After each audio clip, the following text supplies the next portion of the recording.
Estamos en directo, son las 9:29 de la mañana. Buenos días a todos. Iniciamos este nuevo programa de Diálogos OECA, evento televisivo del Observatorio Empresarial para la Consecución de la Agenda 2030, aquí en SEA Televisión. Como saben todos ustedes, OECA es un observatorio nacido en el seno de la Confederación de Empresarios de Andalucía, impulsado por su presidente, por Javier González de Lara, y con el patrocinio de Unicaja y su colaboración, evidentemente, gracias a Unicaja Banco. Al final intentaré conectarme con José María López, que es el responsable, el director de Responsabilidad Social Corporativa y Sostenibilidad de esta entidad, para que nos dirija un saludo y una opinión también sobre el tema que estamos abordando hoy. Hoy vamos a hablar de la transición energética y del futuro de la energía. Y para este propósito tenemos un invitado de lujo, Francisco Arteaga Alarcón. Francisco Arteaga es sevillano, nacido en 1960, casado y con 3 hijos.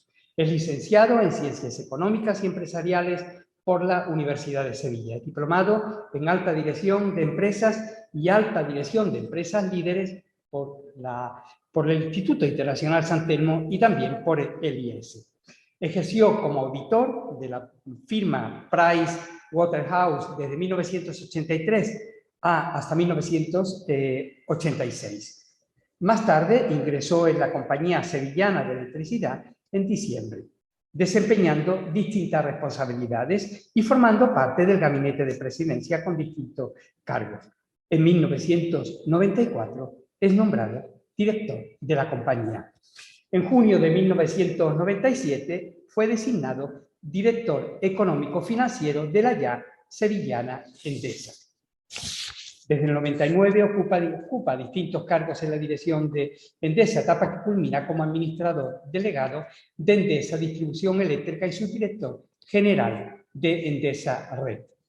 En el mes de marzo de 2009 fue nombrado director general de Endesa en Andalucía y Extremadura, cargo que desempeñó hasta agosto de 2020. Es vicepresidente de SEA, es presidente de la Comisión de Energía de la Confederación. Igualmente ha sido miembro de consejos de administración de distintas empresas que están relacionadas o grupos y empresas participadas de Endesa y del ámbito de la energía. Su currículum, como habéis visto, es extensísimo. Me paro aquí, pero hay mucho más. Es muy intensa y siempre se ha desarrollado, como él dice, en el campo de la energía. Un honor contar con tu presencia, Francisco. Muy buenos días. Muchas gracias, Manuel. Muy buenos días a todos. En este diálogo también nos acompañará un invitado habitual de nuestros diálogos, que es Enrique Lleves. Recuerdo algo de su currículum. Lleves ha desarrollado su carrera profesional tanto en los medios de comunicación como también en Naciones Unidas. Ha trabajado para Televisión Española, para el Grupo Z, donde fue corresponsal en Londres, así como para la cadena BBC y Reuters Televisión en la capital británica. Enviado especial a distintos países, en África, en América Latina, en Asia. Es importante su trabajo, el que realizó en la FAO y también, por supuesto, como portavoz de la presidencia de la Asamblea General de Naciones Unidas. Es director del Instituto de Naciones Unidas y responsable también del 75 aniversario de la celebración del 75 aniversario de Naciones Unidas en España.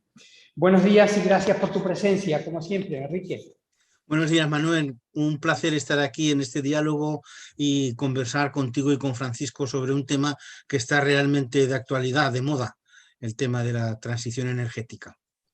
Pues muchas gracias a todos por conectar, a todos los que estáis al otro lado de la pantalla. Como sabéis, siempre os pido que dirijáis vuestras preguntas por el chat, por escrito, y en la segunda parte intentaremos contestar al mayor número de ellas. Entramos en materia. El ODS 7 de la Agenda 2030 quiere garantizar el acceso a una energía asequible, segura, sostenible y moderna en todo el mundo. Hay 789 millones de personas, principalmente en África subsahariana, viven sin acceso ninguno a la electricidad. Y cientos de millones de personas no tienen acceso a una electricidad como todos nosotros, es muy limitada o poco fiable. El 13% de la población mundial aún no tiene acceso a servicios modernos de electricidad. 3.000 millones de personas dependen de la madera, del carbón vegetal o de los desechos de origen animal para cocinar y calentar la comida. Quiere decir que la energía no está en su difusión y en su uso, no está demasiado expandida en todo el mundo. Aquí en Occidente, en Europa, la nueva era de la transición energética ha echado ya a andar. No es una moda, es el futuro y no hay paso atrás que se deba dar. El cambio ha empezado y desventurado aquel será quien no lo sepa o quien no quiera saberlo. Pero me gustaría comenzar encuadrando un poco el tema. Y me gustaría preguntaros, Francisco, ¿qué es la transición energética exactamente? Bien, pues como tú has anunciado al inicio, dentro de los Objetivos de Desarrollo Sostenible de Naciones Unidas, uno de los aspectos fundamentales es el conseguir luchar contra el cambio climático y impedir que ese cambio climático acabe poniendo en riesgo el futuro de nuestro planeta. Y para ello, una de las piezas claves es cambiar el modelo energético. El modelo energético que hasta ahora hemos conocido es un modelo basado fundamentalmente en energías fósiles, en fuentes de energías fósiles, en la combustión de esas energías, tanto para la producción de energía eléctrica como para el transporte y otros usos.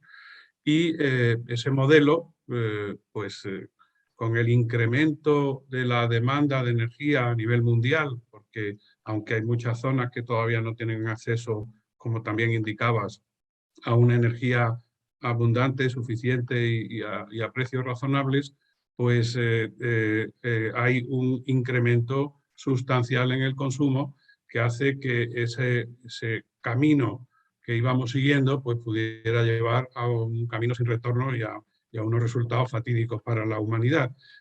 Y entonces creo que es consenso generalizado que tenemos que cambiar de modelo. Afortunadamente, la tecnología ha conseguido que haya unas alternativas energéticas que cumplan con los requisitos que debemos de cumplir para luchar contra el cambio climático y para otros objetivos que también enumeraremos luego. Y son las energías renovables. Las energías renovables no tienen emisiones y además no solo hacen un gran papel para evitar los efectos nocivos de los gases de efecto invernadero, sino que además pues, tienen una mejor, digamos, un mejor impacto también en la contaminación medioambiental, no solo el clima en general.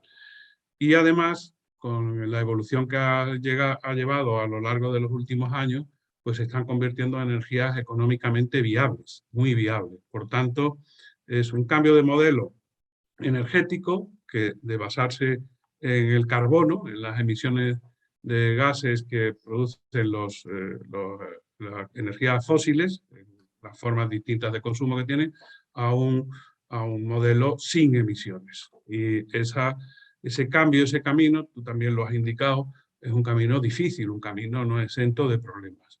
Y precisamente en los días actuales estamos viviendo pues, problemas propios de una transición difícil, porque las transiciones, los cambios requieren de objetivos claros y los tenemos, pero también hay que sortear muchos obstáculos y hay momentos de tensión. Y este que estamos viviendo, pues uno de ellos.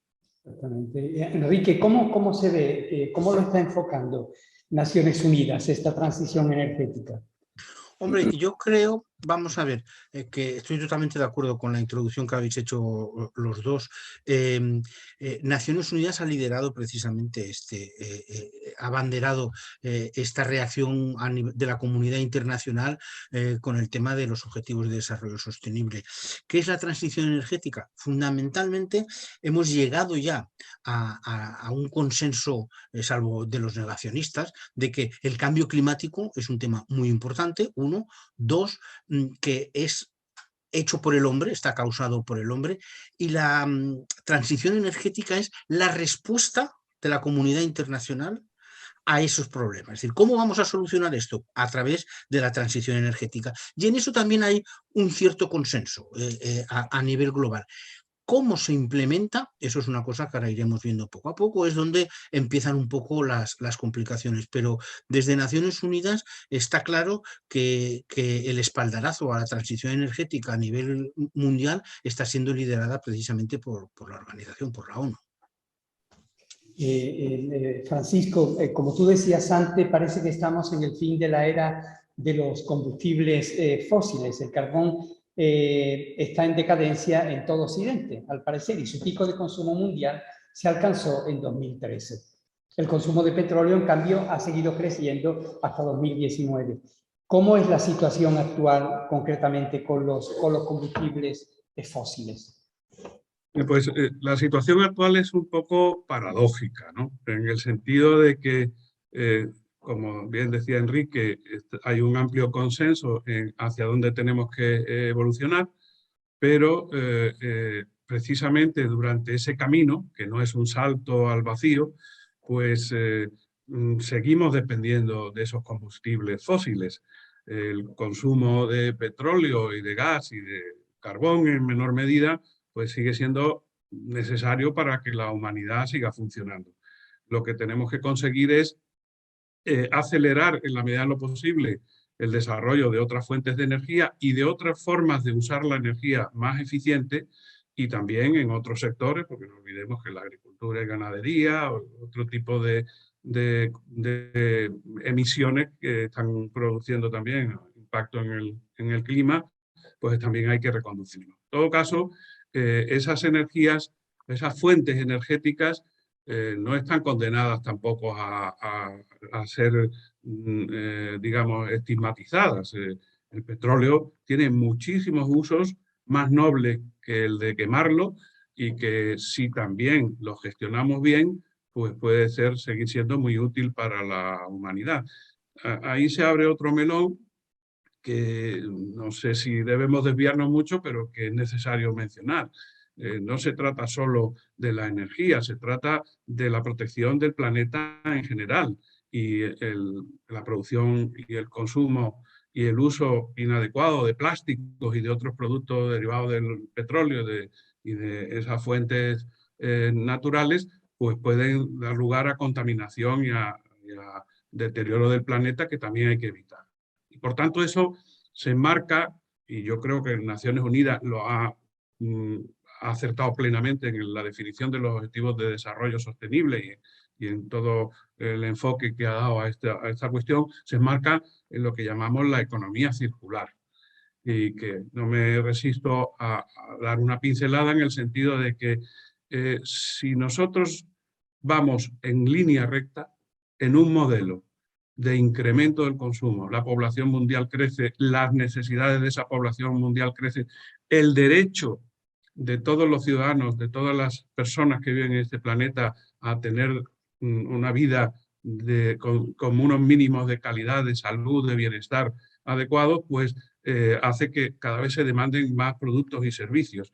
Si estamos en la linealidad de consumir los recursos que dan posibilidad a cubrir esas necesidades de bienes y servicios, pues esto al final agotará al planeta indudablemente. Por tanto, tenemos que conseguir que esa línea recta se convierta en un círculo donde la eficiencia en el uso de esos recursos, el reciclaje, la recuperación y el cambio, digamos, de mentalidad a la hora de usar y tirar y de desperdiciar todo lo que son esos recursos, pues es un objetivo fundamental para que la humanidad siga pudiendo vivir en el futuro en este planeta. Yo quería añadir, Manuel, si me permites, que este proceso de cambio, de transición energética, no es nada nuevo en la historia. Ya lo hemos vivido con anterioridad. En el siglo XIX pasamos de la madera al carbón, en el siglo XX del carbón al petróleo. Entonces, lo que estamos haciendo en el siglo XXI es buscar una transición energética.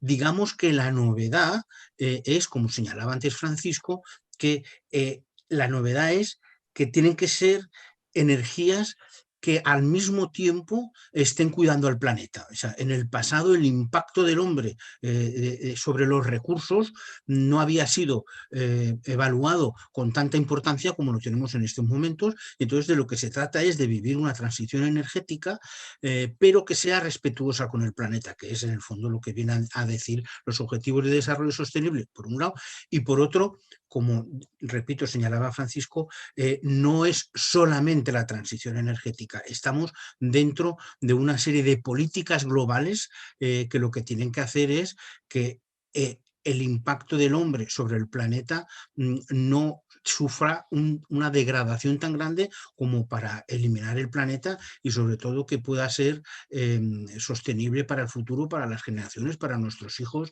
y para las generaciones siguientes.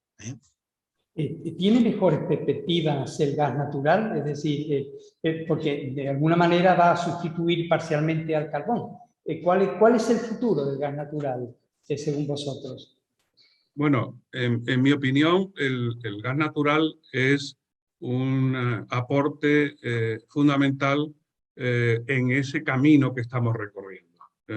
Esto no es un proceso, como decía antes, radical, de un salto al vacío, sino que tiene que ser un proceso progresivo hasta conseguir ese objetivo de 0 emisiones. Pero mientras que no se pueda conseguir tener todas las fuentes de energía sin emisiones, renovables y como todos desearíamos, en disponibilidad permanente, porque también habría que ver cómo se solucionan los problemas que tienen las energías renovables de no gestionabilidad, pues la fuente que hoy por hoy hay de mayor eficiencia desde el punto de vista de emisiones es el gas natural. El carbón tiene muchas más emisiones, bueno, el fuel no digamos, ya eso se dejó de utilizar, y todos los derivados del petróleo que se utilizan en el transporte, pues también. Por eso es muy importante ir dando pasos que vayan mejorando la situación y acercándonos al objetivo. Y uno de los pasos fundamentales es no solo desde el punto de vista de la producción, sino del consumo, ir pasando consumos energéticos no eléctricos a consumos energéticos eléctricos, porque los no eléctricos, fundamentalmente el transporte, por indicar, pero también industrial y demás, de esos necesariamente, si se basan en combustibles fósiles, pues van a emitir. Pasándolo a electricidad, no es condición suficiente, pero sí necesaria para evitar las emisiones. Ahora, ¿cómo producimos una electricidad con menos emisiones? Pues sustituyendo todas las producciones de combustibles fósiles que sigan siendo necesarias para garantizar la continuidad del suministro y la calidad del suministro por el gas natural. Por eso tiene un presente muy protagonista, aunque a muy largo plazo, evidentemente, debería de tender a dejar de tener ese papel, lo mismo que lo ha hecho el carbón y el petróleo desde el punto de vista eléctrico. Otros usos finales del gas natural, evidentemente, la tecnología nos lo va a ir descubriendo y ya se está avanzando en ello. Enrique, ¿quieres añadir algo? Bueno, no, solo añadir que lo que tenemos por delante en estos momentos se está configurando una hoja de ruta, sobre todo de los países industrializados, en nuestro caso de los países europeos, donde se dan una serie de pasos para tratar de llegar a las metas que nos estamos fijando. Muchos de los expertos piden el abandono simultáneo del carbón y la energía nuclear para el año 2025-2030. Ese es un tema polémico, pero que está ahí. Entonces, repito, y eso Francisco lo conoce mucho mejor, en estos momentos digamos que la discusión es cómo implementar esas políticas para que conseguir los objetivos en los que estamos todos de acuerdo y en las políticas estamos bastante más en desacuerdo en general. Tú has anticipado, Enrique, que de hecho la Unión Europea y todo el mundo occidental ha puesto en marcha un proceso para la descarbonización para 2050, que conlleva importantes compromisos que en teoría habría que cumplir en 2030.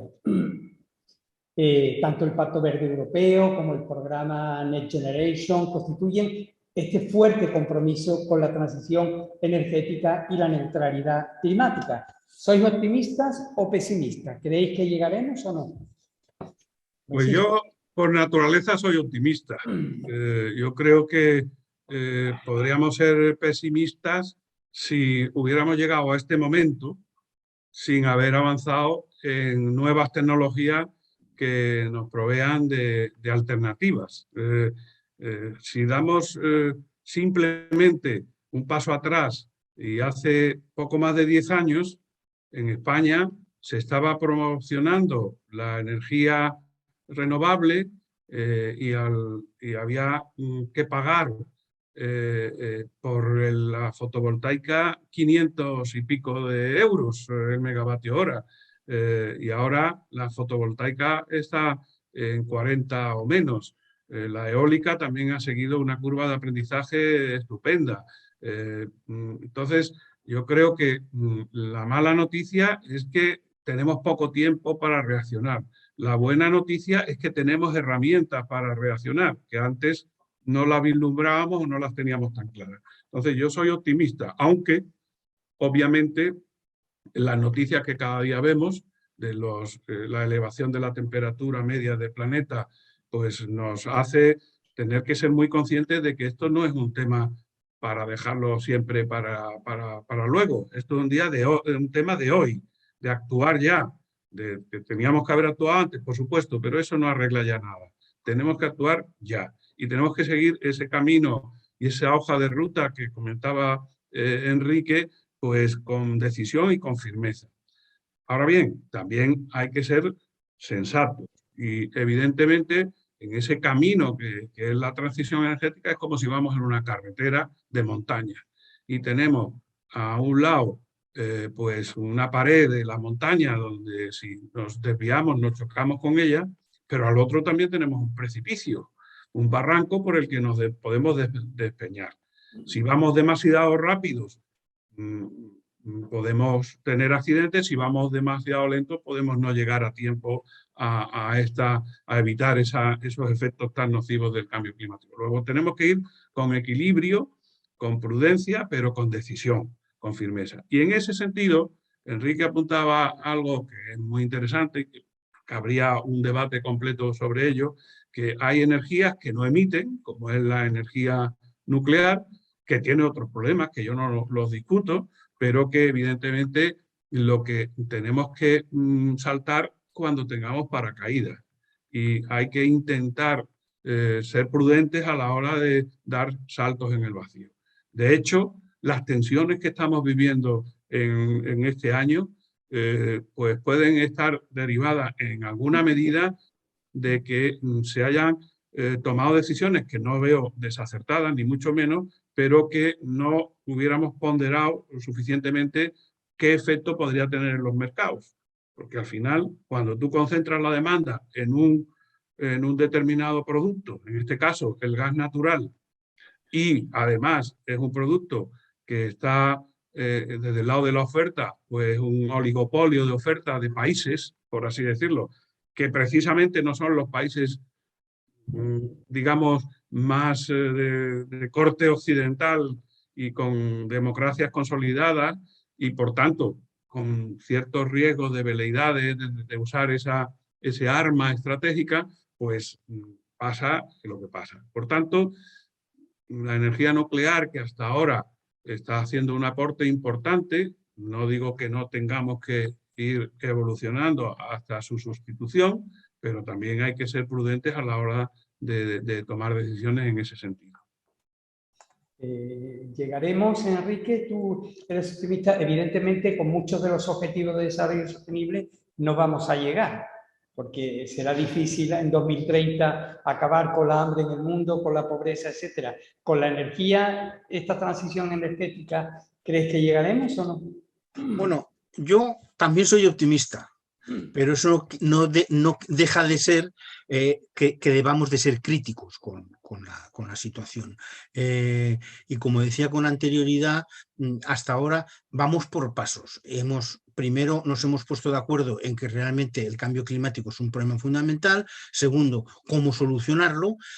Y ahora estamos ahora voy a bajar un poquito a la tierra, a poner los pies en la tierra, ¿no? Es decir, ahora estamos en un momento, y esta es mi opinión puramente personal, donde hay mucha discusión filosófica sobre cómo vamos a hacer, dónde vamos, qué hacemos, por qué camino tiramos y nos despeñamos o no nos despeñamos, pero se está haciendo poco, para mi opinión. Y voy a poner un ejemplo muy sencillito. Yo vivo en Madrid, en las afueras, en una casa, y hace un año decidí poner paneles solares. Me parecía que era lo más lógico en el mundo en el que vivimos, etcétera, etcétera.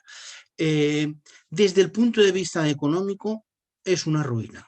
Os lo digo sinceramente. Es decir, uno pone los paneles solares, yo he empezado a mirar si en el ayuntamiento hacían algún tipo de ayuda, si en la comunidad hacían algún tipo de ayuda, si a nivel gubernamental hacían algún tipo de ayuda.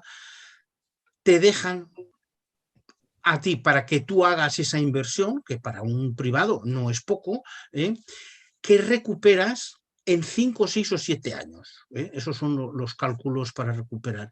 De esa forma, uno, o sea, ¿por qué digo esto? Porque estamos hablando mucho de promover energías renovables y energías limpias, etcétera, pero las políticas reales hoy no están traducidas en ese sentido. Y habría maneras muy sencillas de hacerlo. Por ejemplo, que los ayuntamientos o la comunidad dijeran, mire, la gente que se ponga paneles solares paga la mitad del IBI, que eso es una de las cosas que se está haciendo en el resto de Europa. Entonces, un consumidor puede ya empezar a hacer un cálculo que desde el punto de vista de inversión sea mínimamente rentable para el uso privado de ese tipo de tecnologías. Entonces, repito, y con esto yo creo que lo que hay en estos momentos es una gran diferencia entre el discurso teórico y la discusión política en el Parlamento, entre los expertos, entre todos nosotros,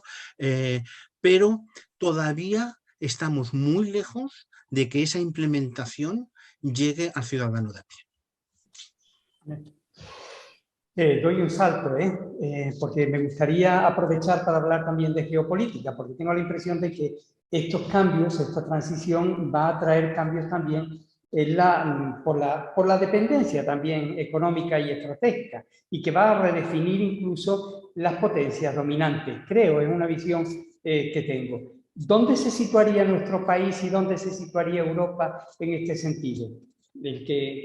Como queráis, Enrique o Francisco. Bueno, estoy convencido de que Enrique tiene muchos más elementos de juicio desde su visión muy cercana o muy participativa en todos los que son los órganos de Naciones Unidas, pero como opinión personal yo diría que España, si sabe jugar su papel, pues tiene una gran oportunidad. Y me explico.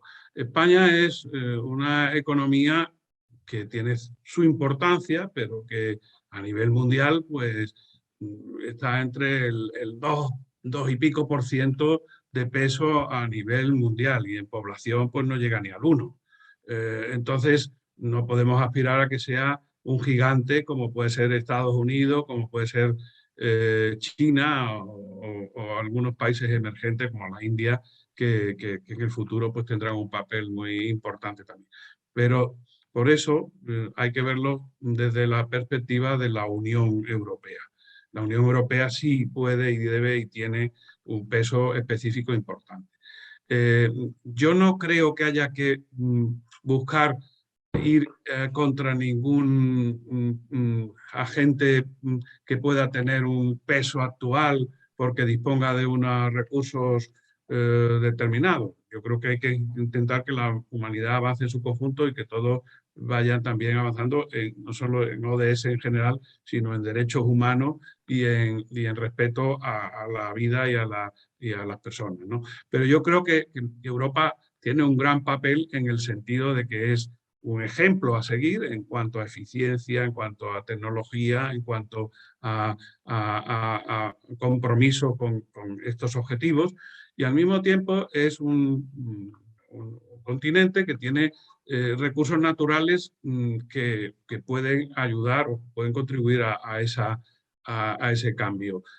Por un lado tiene el viento, que por simplificar hay en todos sitios, si no que se lo pregunten a nuestros paisanos de Tarifa, pero el norte puede aportar mucha energía eólica, y no solo el norte, obviamente, y el sur puede aportar mucha energía basada en el sol, la fotovoltaica. Y ahí, pues, España y Andalucía pues tienen un papel esencial. Yo creo que las posibilidades que tiene nuestro país y nuestra región para desarrollar ese tipo de energía es inmensa. Y además, como no se trata de confrontar, sino de unir, tendríamos que aprovechar para unirnos con el norte de África en el sentido de fomentar el desarrollo en esa región, esa zona del planeta, para evitar esas presiones migratorias, que tengan capacidad de vivir adecuadamente, dignamente en sus propios orígenes. Y desde el punto de vista energético, pues sí, Argelia tiene el gas, pero también tiene un montón de kilómetros cuadrados para producir energía basada en el sol, lo mismo que Marruecos y que otros países del entorno. Por tanto, yo creo que nuestro papel debe ser de protagonista en nuestra justa medida, pero muy decididos, contribuyendo al liderazgo europeo en todo lo que sea compromiso con los objetivos de desarrollo sostenible y con los derechos humanos, y de colaboración con todo nuestro entorno para entre todos juntos arrimar el hombro. No olvidemos, y lo he dicho en más de una ocasión, que todos los objetivos de desarrollo sostenible son igualmente importantes, o todos son muy importantes, pero hay uno que aparentemente es el patito feo, que tiene menos protagonismo, que es el 20, pero que creo que es fundamental para conseguir todos los demás, que es, si no recuerdo mal, algo así como alianzas para conseguir esos objetivos. Enrique, incluso yo te pediría, si por ejemplo, en este contexto nos habla también de esta problemática que tenemos últimamente entre Argelia y Marruecos, lo que está produciendo, qué significa para España todo esto. En cuanto al gas que nos venía de Argelia ya no nos llega, cuál es la situación actual en todo este contexto, sobre dónde se sitúa nuestro país y la situación actual con estos problemas geopolíticos también. Bueno, después de la cumbre de París del 2015, la Unión Europea, España obviamente juega un papel fundamental, y estoy de acuerdo con lo que dice Francisco, que a nivel de medio y largo plazo podría ser un actor donde se le den muchas oportunidades dentro de este nuevo juego de la transición energética. Pero repito, Europa respondió con el Pacto Verde Europeo, con el Green Deal del año 2019, y a su vez España, dentro de Europa, presentó el Plan Nacional de Energía y Clima del 2021-2030, el PNIEC. Digamos que Europa juega un papel importante, ha estado abanderando a nivel internacional todas las conferencias y las negociaciones sobre el tema del cambio climático, y eso ya es un punto positivo. Dicho esto, yo creo que hay que analizar un poquito un par de cosas. La primera es que hay que recordar que los países que menos contaminan, que son los países más pobres, son los que están pagando una factura más alta. Es decir, lo lógico es que obviamente Europa juega un papel importante, como Estados Unidos, como China, como los grandes países industrializados, que son los responsables fundamentalmente a nivel cuantitativo de estas emisiones globales. Para mí, y esto es una reflexión personal, uno de los problemas fundamentales que tenemos en estos momentos para ser más eficaces, porque no lo estamos siendo, lo hemos visto en la última cumbre de Glasgow, es decir, no conseguimos ni siquiera acercarnos a mitigar esos límites que nos habíamos planteado en París en el 2015. Para mí el problema fundamental es que en París, en el cambio climático, se perdió una gran oportunidad al no hacer que fueran las resoluciones obligatorias, que fueran mandatorias. Entonces, en estos momentos lo que tenemos es, como estábamos diciendo antes, un discurso muy bonito, tenemos unos objetivos muy claros, pero que cada país va un poco por la suya tratando de poner y de jugar una serie de elementos que a nivel nacional son importantes y tienen otras prioridades mucho más a corto plazo, sin poder jugar la inversión a medio y largo plazo. Entonces, uno es optimista, pero lo que estamos viendo no nos da demasiados elementos para pensar que en la partida global, o sea, al fin y al cabo esto es como un partido donde lo que queremos es ganar el partido de fútbol al final, es el resultado lo que cuenta. Y el resultado, por ahora estamos perdiendo 3-0 en el descanso. Es decir, y no vemos que haya en el banquillo nadie que esté dispuesto a cambiar esta dinámica, y disculpar el símil, pero creo que estamos un poco ahí. Voy a poner encima de la mesa 3 preguntas que han llegado de nuestros telespectadores. Las pongo ahí y las contestamos uno u otro. ¿Cómo ve el papel del hidrógeno como un nuevo vector energético? Es una pregunta que hace un espectador. Y después también otras 2 preguntas, concretamente de Adolfo Bordero, es ¿qué papel juega la digitalización en la transición energética? ¿Cómo apoyan las Smart Grid a la descarbonización? Y después otra pregunta, ¿cómo se podría acelerar las comunidades energéticas? ¿Por qué tardan tanto en desarrollarse existiendo la financiación y además la voluntad? Francisco, me parece que esta va muy dirigida hacia ti. Bueno, seguro que Enrique la podría contestar perfectamente, pero bueno, no eludo evidentemente el responderlas porque son 3 preguntas tremendamente interesantes. Respecto al hidrógeno, para mí el hidrógeno tiene un papel potencial elevadísimo, pero tiene, hay que decirlo pronto para no llevar a expectativas que se frustren, tiene un problema todavía de evolución tecnológica.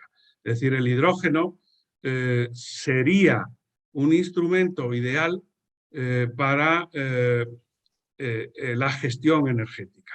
Y me explico. Si tú tienes energías renovables, que el problema fundamental que tienen hoy día es que no son gestionables, es decir, que el viento sopla cuando la naturaleza quiere y el sol sale cuando tiene que salir y cuando la naturaleza también quiere. Y no hay siempre viento ni hay siempre sol. Y sin embargo el consumo energético pues se produce a todas horas. Entonces, para ahí la solución necesaria es que haya algún sistema de acumulación, de almacenamiento energético. Los hay convencionales y de mucha historia, como son las centrales de bombeo, que se trata simplemente de coger agua de un depósito inferior, subirlo a uno superior en el momento que hay excedentes de producción energética, por ejemplo, mucho viento, mucho sol, y consumiendo energía, obviamente, y después utilizarlo para turbinar y producir energía en los momentos que no hay otras fuentes.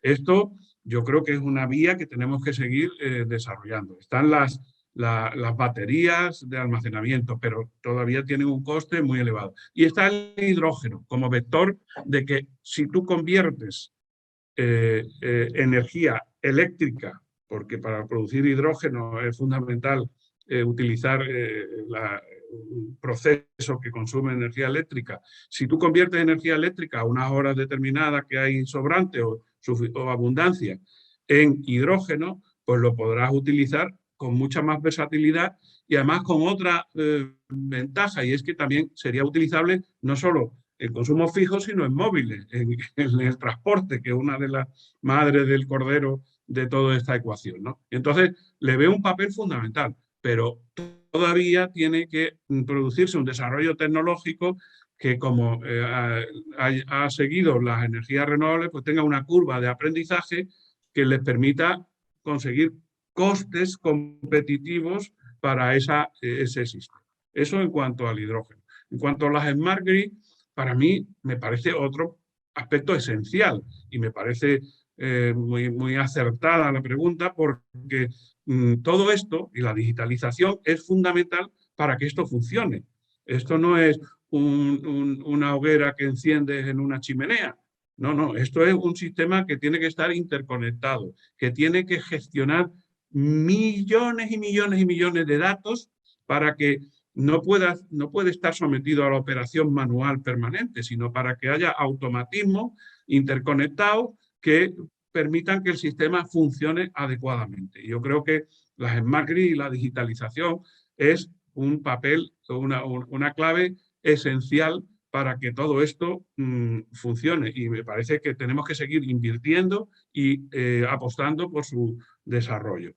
En Sevilla, por ejemplo, tenemos un gran proyecto como eCity en la isla de la Cartuja, que creo que va en esa dirección, pero también se quiere exportar en otras ciudades y localidades de Andalucía y de toda España. La tercera pregunta, perdona Manuel si me la puedes recordar, porque... Sí, prácticamente era ¿por qué tarda tanto en desarrollarse existiendo la financiación y voluntad de las hacerlo? comunidades energéticas. Perdón. Perfecto. Mira, yo soy un apasionado también de las comunidades energéticas. Creo que también, porque aquí no sobra nada. Enrique apuntaba el desarrollo individual en cada uno de los lugares donde vive uno y que pueda haber capacidad para producir con paneles fotovoltaicos. Aquí no sobra nada, todo es necesario, todo es un aporte que son complementarios. La comunidad energética es una forma de compartir disponibilidad de recursos, de espacio para desarrollar proyectos que puedan beneficiar a todos. ¿Por qué se tarda en desarrollar? Por la complejidad legal, por la cuestión fiscal que antes hablaba Enrique, que no está del todo bien resuelta, y porque no se ha dado todavía la información y la comunicación y el apoyo suficiente para que eso se desarrolle. Yo creo que es una idea muy interesante. Dejadme, y termino con esto, poner un ejemplo. Yo recuerdo a lo largo de mi vida profesional que siempre era una cuestión recurrente en las empresas el debate de los mainframes, los ordenadores super gigantes, o los PC con terminales tontos, que se decía entonces, o los PC con capacidad local. Y siempre se ha ido dando, digamos, pendulazos hacia una cosa o la otra. Y estamos descubriendo en esta era de la digitalización que es un debate absurdo. Son las dos cosas igualmente necesarias. Hay cosas que se resuelven mejor en local y hay cosas que se resuelven mejor compartiendo, globalizando por economías de escala. Los costes de instalar paneles fotovoltaicos cuando lo hace a gran escala son mucho más bajos que los costes de hacerlo casa a casa, indudablemente. ¿Eso quiere decir que no hay que hacer las dos cosas? No, porque casa a casa tiene unas ventajas de eficiencia en reducción de pérdidas en el transporte y la distribución, el que estás compitiendo con un coste ya más alto de la electricidad en baja tensión, y lo único que es una pena que haya experiencias como la de Enrique, y que yo entiendo porque no es la primera vez que me lo dicen, que frustren. ¿Por qué? Porque no se ayuda, no se da el apoyo suficiente. Y después hay una cuestión fundamental, que es la fiscalidad. La fiscalidad debería de ser totalmente favorable a ese desarrollo. Yo no entro, porque ni debo ni quiero entrar en polémicas políticas de liberalismo, socialismo. No se trata de eso. Se trata de racionalidad y eficiencia en el uso de los recursos, que es fundamental, que es un deber moral y ético de todos. Y a veces la desintermediación, muchas veces, es lo que aporta más eficiencia. Si tú, como ciudadano, Enrique, tienes un desarrollo que pagas impuestos para que después venga alguien que te subvencione, y por ahí, todo ese camino se ha consumido muchos recursos. Si aquí directamente te dicen, oiga, usted si pone paneles fotovoltaicos, usted tiene una exención del IBI y usted no paga IVA o no paga los impuestos que sean.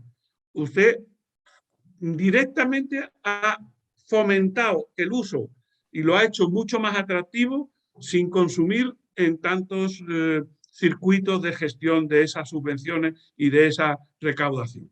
Por tanto, yo creo que hay que fomentar las comunidades energéticas, hay que fomentar el desarrollo a nivel individual, en donde sea factible, hay que fomentar con una fiscalidad favorable todo este proceso y al mismo tiempo también hay que desarrollar grandes plantas porque la gran industria no se va a nutrir de los paneles fotovoltaicos que podamos poner en los tejados. ¿Te quieres añadir algo? Sí, no, solo decir que estoy totalmente de acuerdo con Francisco. En estos momentos yo creo que una cosa que sí se puede hacer y que los gobiernos locales, ayuntamientos, autonómicos, el gobierno central, es fomentar el uso de esas energías renovables. Y fomentar el uso no es decir vamos a salvar solo el planeta, es decir, vamos a ayudar con una fiscalidad apropiada, con ayudas, con subvenciones, con ventajas fiscales, de algún tipo. Eso es lo que en estos momentos no se está produciendo muy limitadamente en algunas comunidades. Y eso sería un buen paso adelante para empezar de forma colectiva a aportar las soluciones para el tema de la transición energética, sin quitar, como también resaltaba muy bien Francisco, las grandes operaciones a nivel mucho más macro, que no sean solo individual, con las empresas, con las grandes comunidades de gestión, etcétera, etcétera. Se nos está casi acabando el tiempo, por tanto os voy a pedir respuestas más breves. No quiero pasar de largo lo que es el coche eléctrico. El año pasado se matricularon más de 3 millones de vehículos enchufables en el mundo. 1.300.000 fueron aquí en Europa, donde ya han alcanzado una cuota de mercado prácticamente del 10%, si no me equivoco. No sé si es el ritmo justo. También pongo encima de la mesa las baterías de litio, que es una fuente de energía de los coches eléctricos, que no sé si tienen en este momento también un coste razonable, su producción también, no sé si el ritmo de producción es razonable y si hay que seguir animando a la gente a comprar coches eléctricos. En mi opinión, indudablemente sí hay que animar, porque creo que tiene un efecto clarísimo en la descarbonización, es decir, una gran parte de las emisiones, el 25% creo, Enrique me corregirá que tiene seguro mejores datos, de las emisiones que se producen en la atmósfera de gases de efecto invernadero vienen derivados del transporte. Y esa solo se soluciona sustituyendo por vehículos eléctricos o hidrógeno en el momento que la tecnología esté disponible y a costes competitivos que eviten pues, todas las emisiones. Aparentemente son muy caros. Yo creo que cuando tú haces el análisis de costes total, porque es mucho más barato consumir electricidad que consumir gasolina, muchísimo más barato. Aunque esté la electricidad muy cara ahora, aún así es muchísimo más barato. Los coches tienen mucho menos desgaste y menos mantenimiento porque al no tener combustión tienen unos sistemas que son más, digamos, free de mantenimiento. Y además, evidentemente, la comodidad, sin ruidos, sin olores, eso es un aporte adicional. Todos deberíamos de apostar por ello. ¿Qué ocurre? Que todavía, pues aparentemente, claro, las políticas de fomento también deberían ir por la fiscalidad de esos vehículos y evitando pues pago de impuestos de matriculación. Y lo de las baterías, eso es un tema que, como todo, las baterías hay que desarrollar nuevas tecnologías que aprovechen mejor las materias primas y que el litio pues se reutilice y se recicle y que se pueda producir a costes competitivos y sin otros efectos nocivos en la naturaleza. pero Enrique seguro que tiene más conocimiento del tema y puede ilustrarnos mejor. No, no, para nada. Yo creo que lo has expresado muy bien. Estoy totalmente de acuerdo con el uso del coche eléctrico. Solo tengo un pero. Al paso que vamos con el precio de la electricidad, no sé si va a ser muy rentable a medio y largo plazo. Por eso yo quería aprovechar, porque no me van a perdonar los telespectadores, si no os pregunto por qué está subiendo tanto la luz en España y precisamente si va a seguir encareciéndose. ¿Qué es lo que está pasando, Francisco? Bueno, yo creo que aquí hay una cuestión de origen geopolítica que se ha alineado con otros vectores, con otros astros que han producido la tormenta perfecta. Realmente el mundo tiene fuentes de gas natural menos diversificadas que lo que podría tener de otros combustibles fósiles. Y hay una gran dependencia de países como Rusia, como Argelia, los países del Golfo. Sí, es cierto que también hay gas natural en el Mar del Norte, en Estados Unidos, en otras zonas del planeta, pero para lo que afecta a Europa, en concreto, pues los suministros del norte de África y de Rusia son muy importantes. Cuando tú tienes un mercado que se mueve por la oferta y la demanda y que cada uno juega sus cartas para sacar el máximo resultado, y tú le enseñas tus cartas a los demás y dices, mira, que yo es que dejo el carbón, voy a cerrar las nucleares, por supuesto ya fue te cuento, y yo pues voy a hacerlo todo con energía renovable, pero sé que tengo que cubrir las horas y los días que no pueda cubrir con energía renovable y me voy a basar en el gas natural. Pues yo me pongo ahí como si tuviera un tesoro y digo, mira, pues ahora me lo van a pagar, pero al precio que yo quiera. Esa es, dicho en plan vulgar, lo que está pasando. Evidentemente, en épocas anteriores ya se dieron tensiones de este tipo y no quiero abrir otro melón, pero Estados Unidos reaccionó desarrollando el fracking. Y eso hizo que bajaran los precios enormemente, pero no porque de pronto se abarataran la extracción de gas natural, no, sino porque los países productores de gas natural dijeron o nos cargamos el fracking o nos hacen una competencia bestial. Y entonces bajaron tanto para que los proyectos de fracking no funcionaran, además de las connotaciones medioambientales que tiene, que también es otro debate que no quiero abrir por la hora que es. Pero bueno, en definitiva, estamos en manos de muy pocos productores. Yo creo que la solución no va a tardar mucho, pero hay que pasar por esa crisis. Toda transición tiene catarsis, tiene transformaciones duras. Esto ha pillado un momento, una conjunción de factores que ha subido mucho el precio. Si nosotros conseguimos, por un lado, acelerar la puesta en explotación de energías renovables, que hay muchos proyectos que se están desarrollando en España, que bajen mucho, porque al final, si hay algo que vale muy caro, pero pesa muy poco, pues no encarecerá el conjunto de la cesta. El problema es que ahora todavía pesa mucho. En la producción de gas natural todavía, con el ciclo combinado, la producción de electricidad en ciclos combinados con gas natural, pesa mucho dentro de la cobertura total de la demanda de energía eléctrica. Si la reduces al mínimo, por muy caro que valga, no va a pesar en la media de costes. Yo estoy confiado en que en el año 22, y espero que antes de que pase la mitad del año, se vuelvan a situaciones menos estresantes que del precio actual.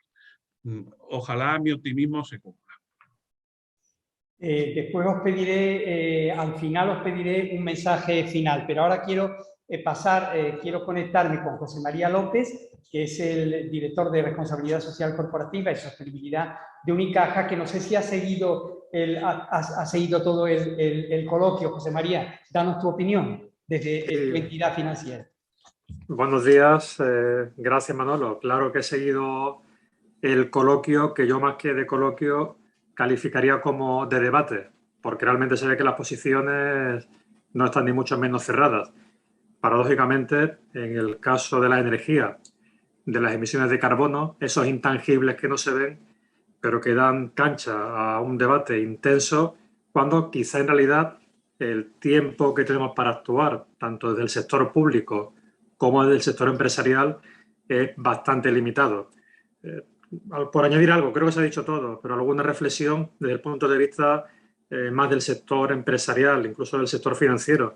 Lo que tenemos claro es que este modelo energético, que está basado en los combustibles de origen fósil, ha originado unas externalidades negativas no recogidas en los precios y que, por tanto, no se han tenido en cuenta por los poderes públicos, las empresas y los particulares a la hora de tomar sus decisiones de naturaleza económica.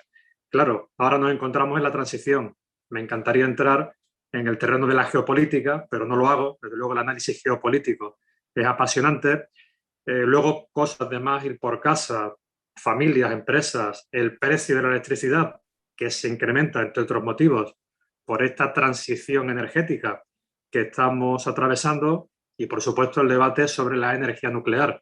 En Francia se ha dado un paso decidido para que el suministro de electricidad se base en la energía nuclear, lo cual también abre la puerta a implicaciones no solamente en el ámbito del uso civil, sino también en el ámbito de su uso militar, con lo cual, desde luego, es una cuestión notablemente controvertida. La innovación también se antoja fundamental, se ha comentado. Reducir las emisiones, es decir, emitir con fuentes limpias. Aquí nos encontramos con el problema del almacenaje de la energía de origen limpio y, por supuesto, también otro tema polémico, como puede ser, gracias a la innovación, es de la retirada del carbono que ya está emitido y que está flotando en la atmósfera. Termino. Ante todo esto, para el sector financiero, ¿cuál sería la tarea? Pues yo creo que es bien sencilla. Hacer lo que hace, dar crédito, de modo que se pueda contribuir con esta canalización de la inversión hacia los logros que se han comentado, hacia la consecución de esta transición energética.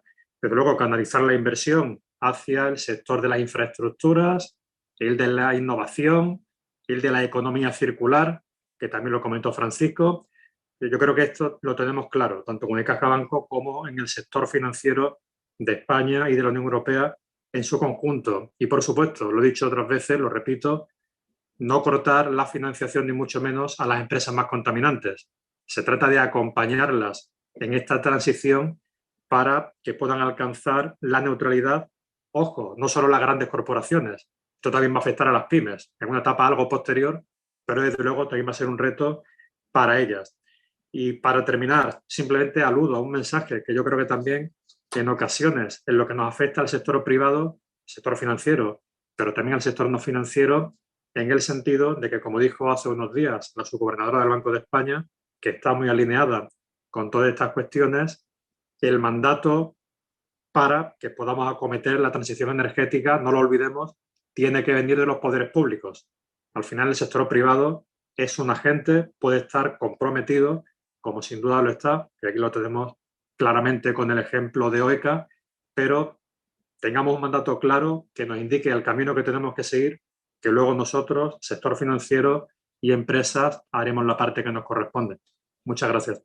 Gracias a ti, José María. Enrique, un mensaje final. Bueno, yo como mensaje final diría que tenemos que caminar fundamentalmente en dos grandes pasos. El primero es dejar ya el debate teórico, filosófico de cómo es la transición energética y empezar ya a implementar políticas claras a nivel nacional, a nivel local, para facilitar esa transición energética. Ese es el primer paso. El segundo, yo creo que si la comunidad internacional quiere ser realmente eficaz a la hora de plantear la transformación energética y mitigar el cambio climático, se tiene que plantear seriamente que las resoluciones que se toman en las grandes cumbres dejen de ser voluntarias y sean de carácter obligatorio, porque si no vamos a seguir así los próximos 15 años debatiendo, mientras, como decía yo con anterioridad, vamos perdiendo 3-0 al descanso. Francisco. Pues yo, en línea con lo que acabáis de indicar, y que en particular, pues yo creo que hay que pasar a la acción decididamente.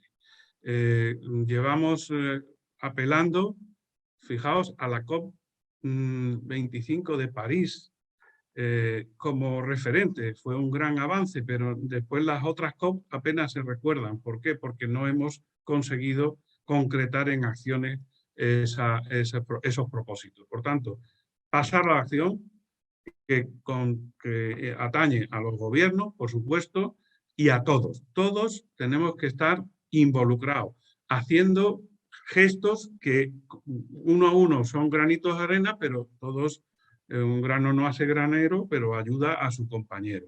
Todos tenemos que dar pasos en ese sentido. Y para que eso también sea más fácil, pues también hay que hacerlo atractivo.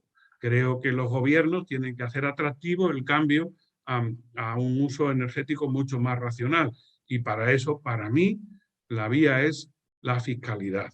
La fiscalidad tiene que distinguir clarísimamente entre lo que es emisiones cero y verdadera avance en esa transición energética de lo que es seguir en nuestra zona de confort. Esto es como dicen que le pasa a los sapos, que si lo echas en una olla de agua hirviendo, se pega un salto y se salva. Pero si la pones en una olla de agua tibia y la vas calentando progresivamente, pues se queda plácidamente dormido hasta que muere. Por tanto, tenemos que evitar el síndrome del sapo. Muchísimas gracias, Francisco. Muchísimas gracias, Enrique, José María. Se nos ha acabado el tiempo. Gracias a todos por estar ahí. El Diálogo OECA en las próximas semanas volverá con temas interesantes y relacionados con la Agenda 2030. Nuestro objetivo, como sabéis, es nutrir de ideas y de buenas prácticas a la opinión pública y que influyan también en la toma de decisiones a los gobiernos y a los políticos. Quiero recordar, quiero no dejar este Diálogo OECA sin un consejo. Si no se han vacunado, vacúnense. Vacunarse significa vencer. Buenos días a todos, gracias por su atención, cuídense y sean sostenibles.